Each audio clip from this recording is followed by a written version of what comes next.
खटीमा में चर्बी से भरे कैंटर मामले के बाद प्रशासन ने अवैध पशु कटान और पशु अवशेषों के खिलाफ बड़ी कार्रवाई शुरू कर दी है।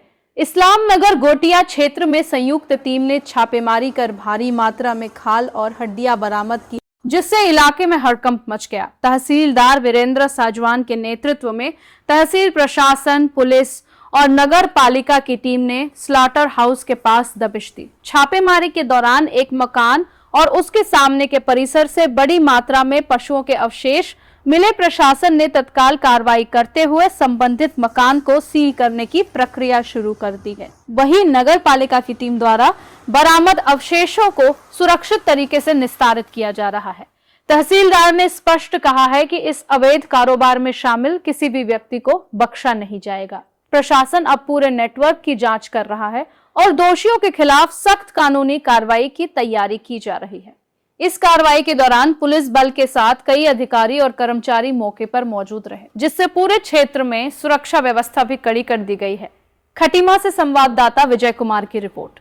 यह है कि कल बजरंग दल विश्व हिंदू परिषद द्वारा एक ट्रक जो संदिग्ध कोई सफेद पदार्थ कंटेनरों में भर के ले जा रहा था, जो कि प्रथम दृष्टता चर्बी के रूप में महसूस हो रहा था, उस पर कार्रवाई करते हुए ट्रक को तो कल सील कर दिया गया। मगर ये भी लगातार शिकायतें आ रही कि इस्लाम नगर गोटिया की तरफ अवैध रूप से पशुवध हो रहा है और उसका मांस की बिक्री की जा रही है। इसी कार्यक्रम के तहत आज नगर पालिका परिषद और प्रशासन और पुलिस प्रशासन, पशु चिकित्सा अधिकारी द्वारा ये संयुक्त रूप से ये अभियान चलाया गया कि जिसमें कि अवैध रूप से जहां पशु कटते हैं उसकी जांच की जाए और अवैध का उस पर कार्रवाई की जाए। उसके तहत आज यहाँ पे इस्लाम नगर गोटिया में एक संदिग्ध स्थान पर कुछ खालें, जिनकी संख्या 400-500 से अधिक हो सकती है, नमक लगी खालें हैं और हड्डियां बरामद हुई है कि जो बहुत बड़ी तादाद में है, जिससे कि ये संभावना है कि यहाँ पर पशुवध होता है और पशुवध होने के बाद उसकी अवैध रूप से बिक्री की जाती है।